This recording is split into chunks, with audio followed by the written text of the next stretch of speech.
to Storm the Castles. It's my first and only currently completed CTM map. So yeah, I'm basically a rookie map maker, I'll just put that out there right now. And this was my first map, where I made excellent mistakes, I guess. As a first map, this has a lot of rookie errors, is what I would call them.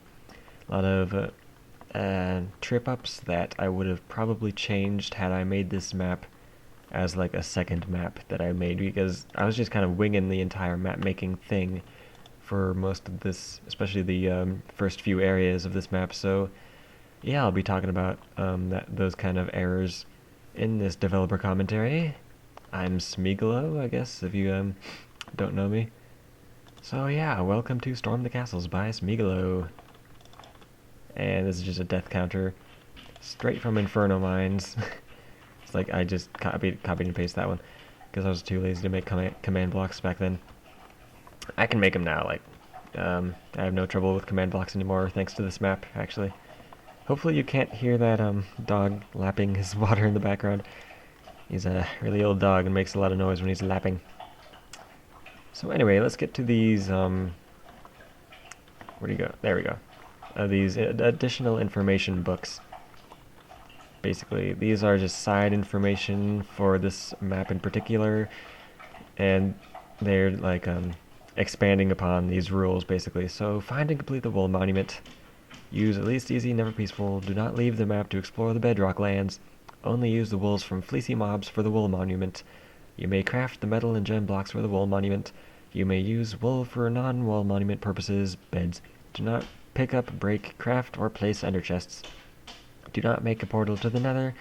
Do not bypass bedrock walls using glitches, and do not heal any villager zombies for trading. So those are the rules for this map. There's only a couple differences between like these rules and like a Vex map rules, but yeah, they're basically the same. Some special thanks. Vex, inspiration to map contributor. He pioneered the CTM map idea, basically. So that's now he's an inspiration, and as a map contributor, he made Ember Castle. If you remember from Inferno Mines, I made an area that's themed in that from that area, and I kind of copied it over and just changed a bunch of things in the area to make an area of my own. And I hope he's not upset about that, because yeah, surely not. I mean, I made sure to acknowledge his contribution. And Matrix2525, who is another map contributor. He built the Forsaken Fortress from the Wind Waker, and I used that as a template to make an island for my area that was based on the Wind Waker. So yeah, that guy saved me a lot of trouble, because yeah, the build is really awesome, and it's pretty dang amazing. And now I'm glad that I got to use it. I mean, I'm not sure if he's seen it yet, so I'm not sure how he feels about it. But yeah, thanks. All them developers of Mojang, gotta thank those guys. And any LPers who play this map, thank you. I love watching LPs, and it really helps get the map out there. If people didn't play CTM maps, on like videos, it would be such a rare. It wouldn't be as popular, because yeah, video makers make a map popular, basically.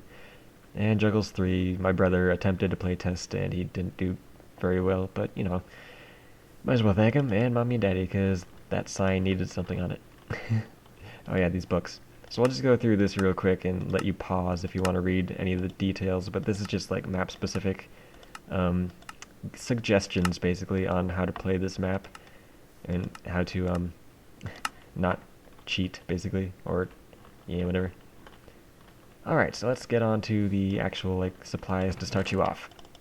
Now, these supplies are fairly generous. Like, I gave out a lot more food because of 1.6 changes than a lot of previous CTM maps. And here's the first artifact of the map. The artifact gallery is a side goal of the map, in which there are a bunch of items scattered around that are special or like exceptional items that are named and stuff. And there's a gallery of item frames, basically, where you can put them all.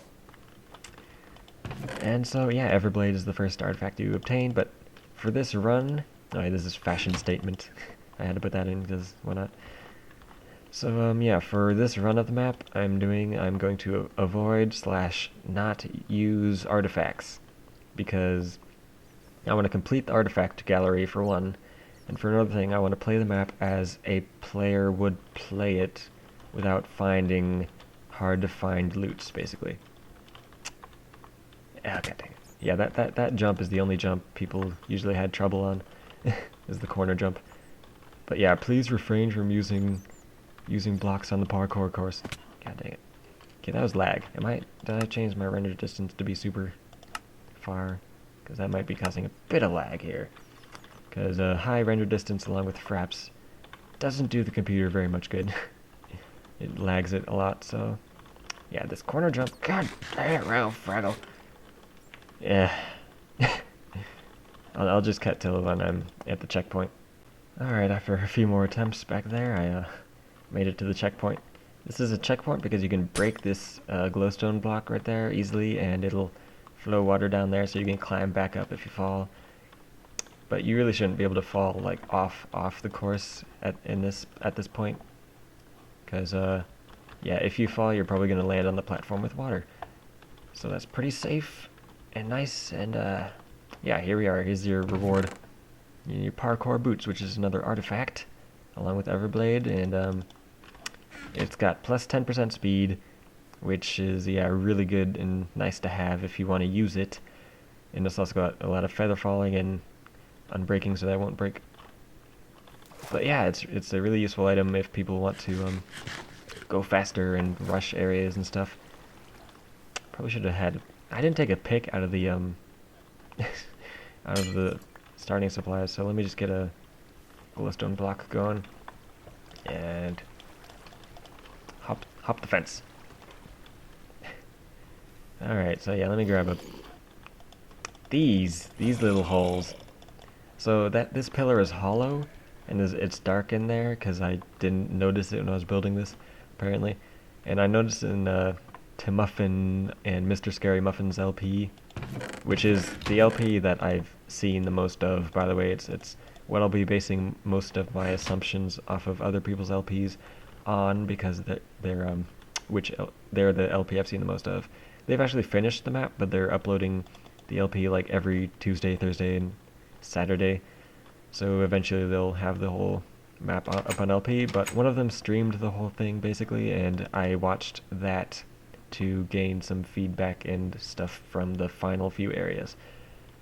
So yeah, this is a chain chestplate with projectile protection 4 to nerf skeletons. Vex does that in a lot of his beginning areas, just to make skeletons less scary, even though they were kind of nerfed in the past by making their bows scale to distance so that when they're close up they shoot faster, but they really don't hurt you very much.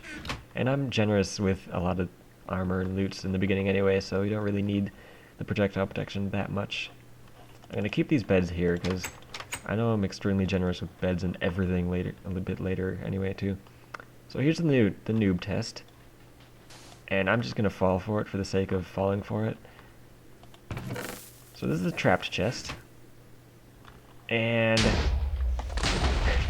it's meant to weed out the extremely noobish, because you better check for trapped chests when you're in a CTM map. I wouldn't want to see anyone yeah, die from that, because that would be pretty sad. Alright, so I got myself a full stack of torches. I guess I'll get some free blocks out of this. There wasn't anything too valuable in the chest. Like I saw the chest and what was inside it, and you could like pause the video to see all of it. But there's nothing too important in that chest.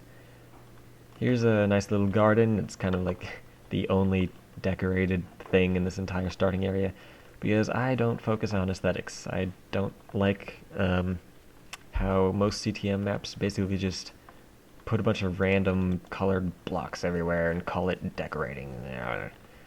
I like maps for their gameplay, and that's what I really focused on to perfect in my first map. I didn't want to spend all my time you know, experimenting with aesthetics and making things look good, because that's not what I believe in as a map maker. This is a cute little thing. Remember me, and I'll talk about it when it gets unlocked. Basically, is what'll happen eventually. Now, sometimes you might get a natural spawn up on this castle thing, but not for me apparently. All right, and up here is just a bit more random loot. I am extremely generous.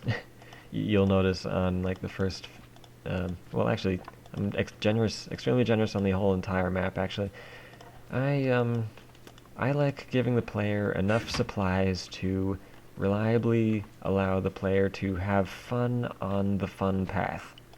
I don't want to see players tunneling or, you know, otherwise cheesing areas in order to just beat them.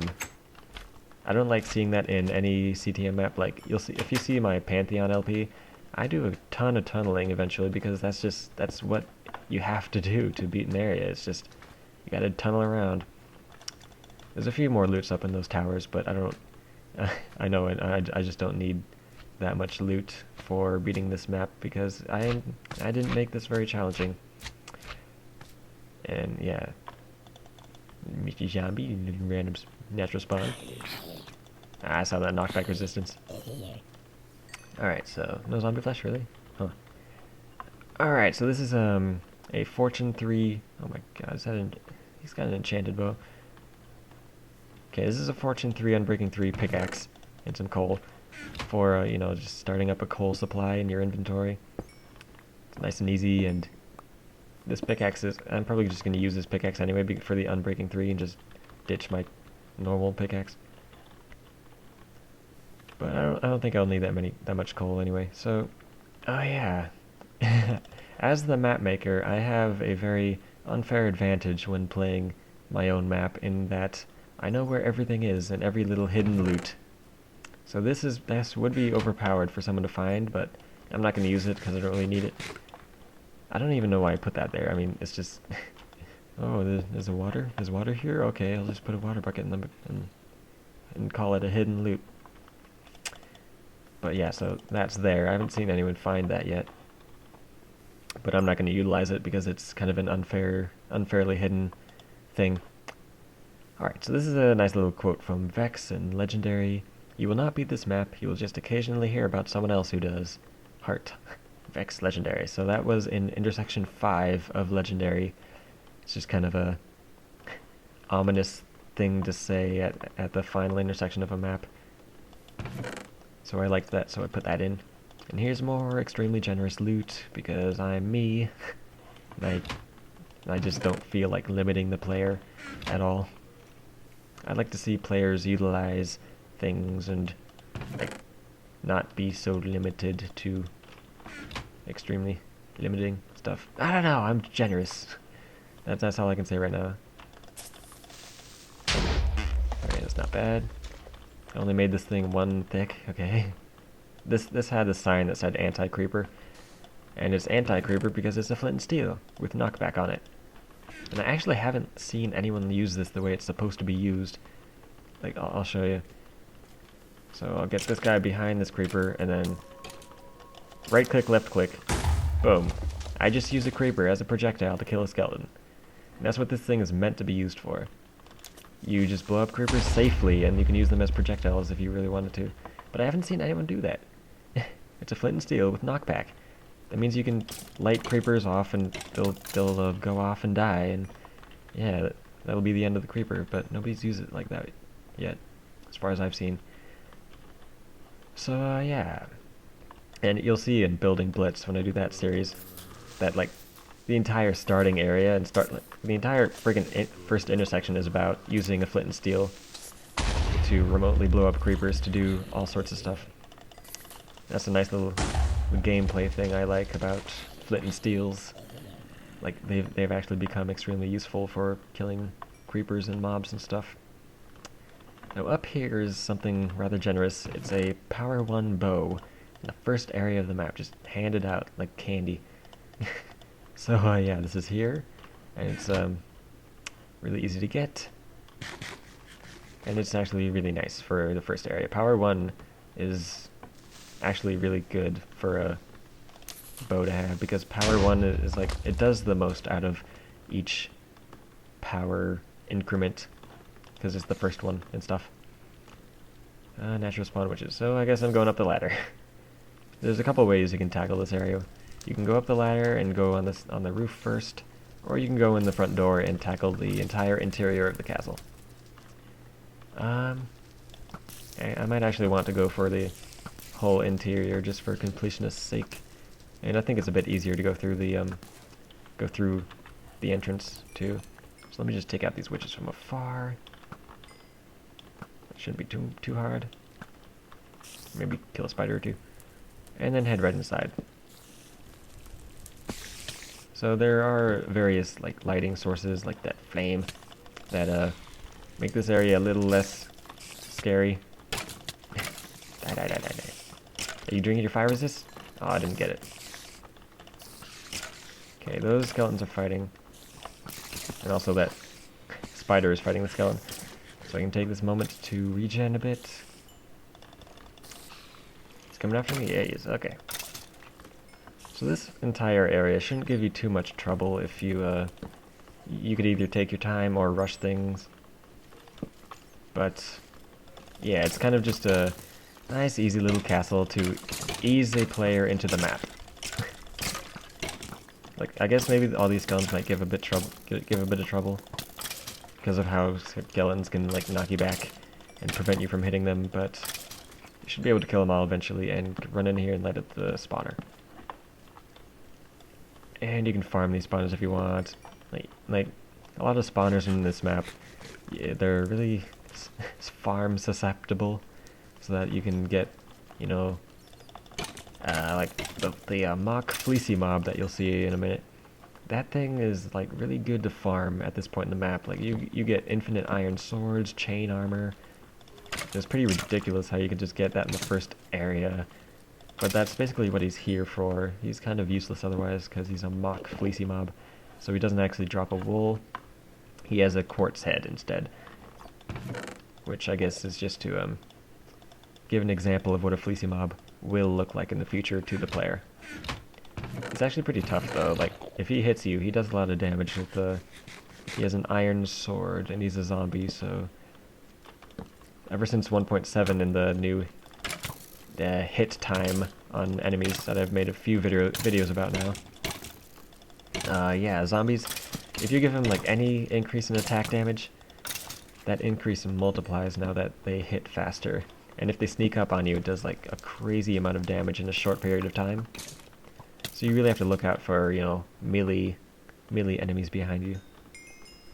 Because now they can really stack damage really fast if you don't get away in time. So yeah, be careful because the mock fleecy mob can spawn while you're on the second story, which I've seen happen. And there's some loots like in other places of this first story, but I'm not gonna go for them right now. I'm just gonna beat the area. I want to do like one area per episode kind of thing. I hope I'll be able to do for like at least the first intersection or two, just to keep things simple and stuff. But later on, I'm sure I won't be able to do an area per episode. So, yeah, for now, I'd like to try to keep these like under 40 minutes. Like 40 minutes should be the very longest these episodes should be, and try to beat a entire area in that time is what my goal is. Oh, by the way, I recorded this episode before. Well, I tried to before, but I kind of derped on a couple things, and so yeah, I'm doing this again.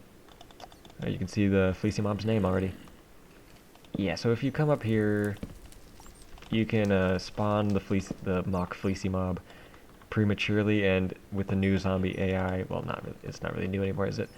But with the zombie AI, you can get him tracked onto you really early, and he's a fast mob, so he's gonna run right down here, and he can wreck you if you're not prepared. But if you are prepared, he's pretty easy. You just knock him away before he can hit you like any other zombie. Here's some more generous lootations.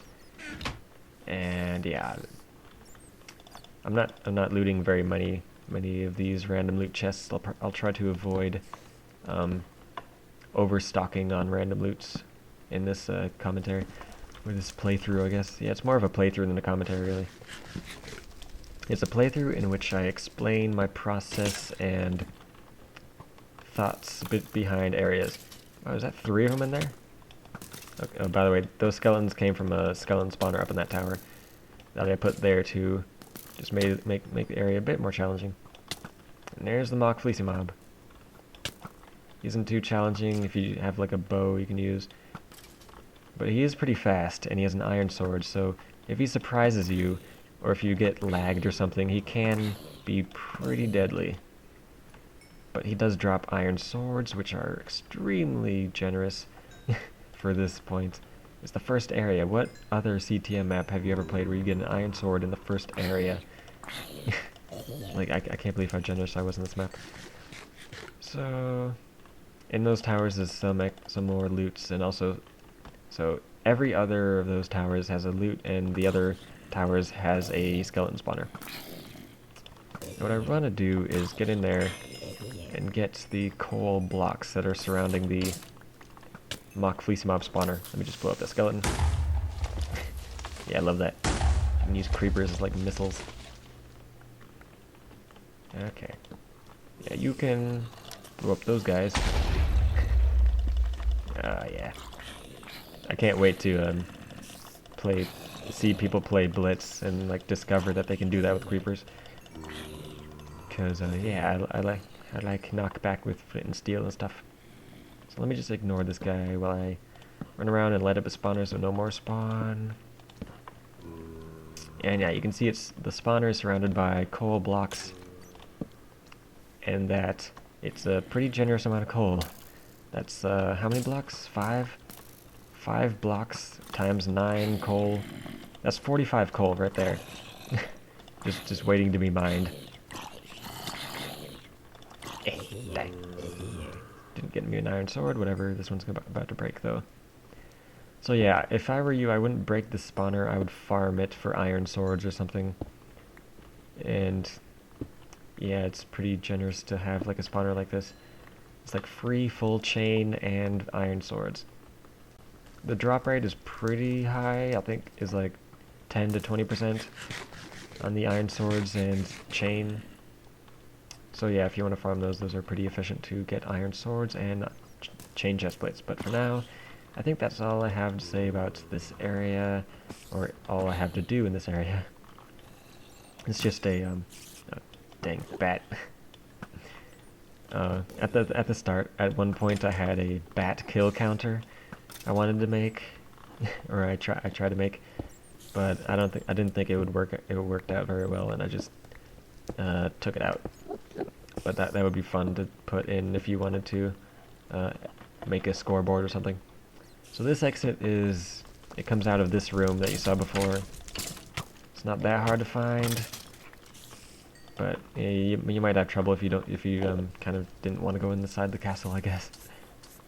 Yeah, Creeper lit himself on fire. So that's intro.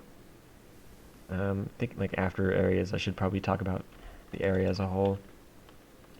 Well, the intro area used to be something else. Actually, it used to not exist. So, like halfway through building like the Water Breakers Ocean, I looked back on the first area of the map, and I'm like, it's just like a room where you spawn in and you move right into the first intersection. That's not what I want for an introductory like thing to the map. So yeah, I made the big open area start of the map, and then the intro coming out of there. And then I connected it up to intersection 1 instead of what it was before, which was pretty lame. It was like nothing. Like actually, this hallway led straight to the spawn room. Like the spawn room was right here when I started building the map. But that's why pencils have erasers, right? So yeah, here's intersection 1. It's really plain. It was like the second thing I made in this map, and I haven't edited it like almost at all since building it. Except he did make these stained glass portals, I like calling them. So if you remember in Uncharted Territory 3, if you've played that, the areas are marked off with carpets that symbolize which wool is in which area. And I really liked that concept, and I did at one point have the carpets instead of these, but then 1.7 came out, and yeah, I like the stained glass portals better. So yeah, that marks which color wool is in which area, so that means there's no wool in that area. And this is a free base because a hard area, which would be in this direction of the intersection, would be through here. And if this was like a later intersection, but no, I would have felt too bad about putting a hard area in the first intersection. So, yeah, I guess that's all I really wanted to do in this first episode. I hope you enjoyed, and I'll come back next time to talk about the free base, the villager. This guy. I hate this guy. This guy ruined the first version of the map. I hate you. Or the first release of the map. But, yeah, come back next time also for Precarious Tower, which is the white wool area. I probably should have said the area names. So that's back to intro, that's Precarious Tower, and that's the freaking water temple. Free base. So, yeah, see you next time for Precarious Tower, among other things.